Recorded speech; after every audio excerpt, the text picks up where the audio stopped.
et Béatrice Rulle ce matin, 6 minutes avec Nathalie Fontanet, nouvelle présidente du Conseil d'État. Béatrice. Bonjour Madame la Présidente. Bonjour Béatrice Rulle. Merci d'être sur Radio Lac ce matin. Avant de vous entendre sur cette présidence précisément, une réaction tout de même à la victoire de Servette en Coupe de Suisse. Un immense moment de bonheur, c'est extraordinaire. Le sport genevois est en fête. Et bravo pour ce match incroyable, plein de suspense. On va donc avoir davantage d'argent pour le sport genevois, Nathalie Fontanet ? Ça, il faudra poser la question à Monsieur Apotello.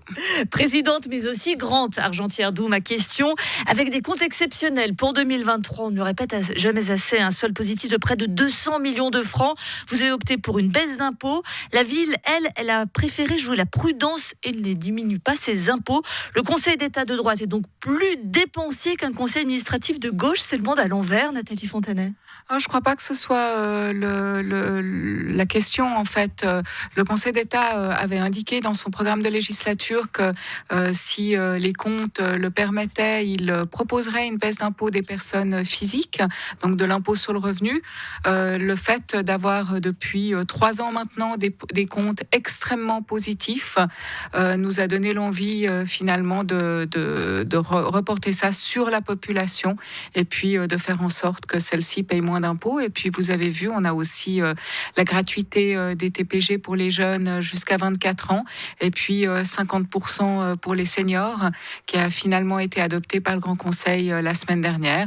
Et puis encore un élément qui me tient à cœur, ce sera évidemment de continuer à réduire la dette parce que le canton est endetté à hauteur de 1 milliard. Alors, arrêtez-moi, mais il y a quelque chose. Pas 1 milliard, pardon, 13 milliards. 13 milliards.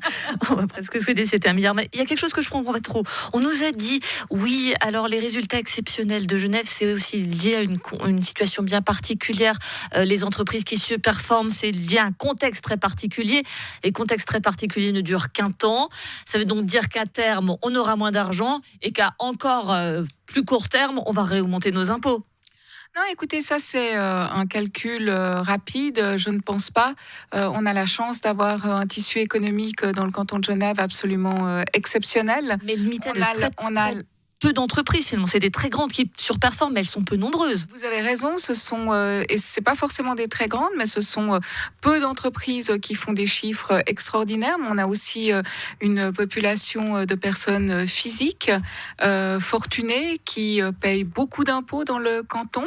Donc il faut qu'on s'assure de rester compétitif, et puis qu'on s'assure de pouvoir garder tant ces entreprises qui payent beaucoup d'impôts que ces personnes physiques qui, elles aussi, comptent pour beaucoup dans les revenus fiscaux du canton. Revenons un petit peu sur ce qui s'est passé la semaine dernière avec cette séance du Grand Conseil très houleuse, jeudi soir, avec des manifestants qui ont sifflé, traité d'assassins des députés, une députée d'ailleurs de votre rang qui leur a adressé un doigt d'honneur.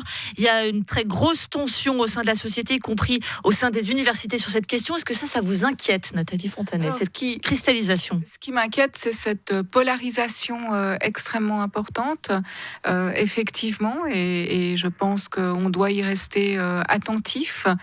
Toute personne doit pouvoir se sentir en sécurité dans les rues de notre canton. Est-ce qu'il faut interdire ces sittings, ces manifestations au sein des universités ? Non, alors, écoutez, moi je distingue les manifestations sur le domaine public où il y a des règles extrêmement précises avec des autorisations qui sont données, et je pense qu'il faut laisser la possibilité aux personnes de manifester sous réserve de prendre en compte évidemment l'intérêt des commerçants et de celles et ceux qui gagnent leur vie aussi. Il ne faut pas bloquer l'ensemble du canton et de la ville et puis empêcher celles et ceux qui travaillent de continuer à travailler. Et puis la question des manifestations dans les universités, eh bien, elle est de la compétence des universités. Et là, le Conseil d'État ne peut qu'appuyer les universités dans le cadre de leurs décisions. Vous êtes également en charge des ressources humaines, Nathalie Fontanet. On ne peut pas ne pas évoquer avec vous la situation au sein du département de Pierre-Maudet avec des départs qui s'enchaînent dans le département de la santé. Dernier en date, celui de la médecin cantonale Aglaé-Tardin. Est-ce que ça vous inquiète ? Est-ce que vous avez un œil à viser sur la question, sur ce qui se passe là-bas ? Je ne m'exprime pas sur ce qui se passe dans le département de mes collègues. Sachez que le Conseil d'État est attentif à ce qui se passe de façon générale dans tous les départements et puis que oui, on est attentif à cette situation, évidemment. Alors, le grand événement à venir à Genève aussi, ça c'est aussi une belle festivité, c'est l'Eurovision. Ville. Alors, vous retrouvez le sourire, hein, c'est plus facile à parler que le département de Pierre-Médé. Alors, on est sur les rangs à Genève. Nathalie Fontanet, est-ce que vous nous promettez que si on a l'Eurovision, je sais pas, vous irez sur scène, le châle au vent pour nous dire bienvenue à Genève? Alors, je crois, et heureusement, et je m'en réjouis, que si nous avons l'Eurovision, les artistes seront bien plus talentueux sur scène que moi, et que c'est eux qu'on voudra voir, et pas moi qui chante comme une casserole et qui n'ai rien à faire sur une scène de l'Eurovision. Pour terminer, une question un peu plus personnelle.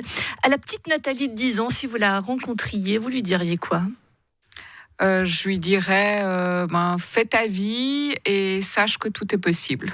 Merci beaucoup Nathalie Fontanet, et puis j'espère ne pas vous avoir trop taquiné. J'ai cru comprendre que vous aviez un faible pour le chocolat, je vous ai donc apporté du chocolat. Comme je ne veux pas me mettre à dos tous les chocolatiers de Genève, j'ai pris, je l'avoue, une marque assez industrielle, mais je les invite à vous envoyer du chocolat à la présidente. Et pourquoi pas lancer le chocolat de la présidence, ça pourrait être une idée pour cette année. Merci beaucoup à vous. Merci beaucoup Béatrice Rulle, c'est adorable. Merci. Comment amadouer la nouvelle présidente du Conseil d'État avec du chocolat? J'ai senti le regard chocolat blond quand même. Au moment où j'évoquais un certain département, donc j'assure mes arrières. J'espère que vous partagerez. Merci.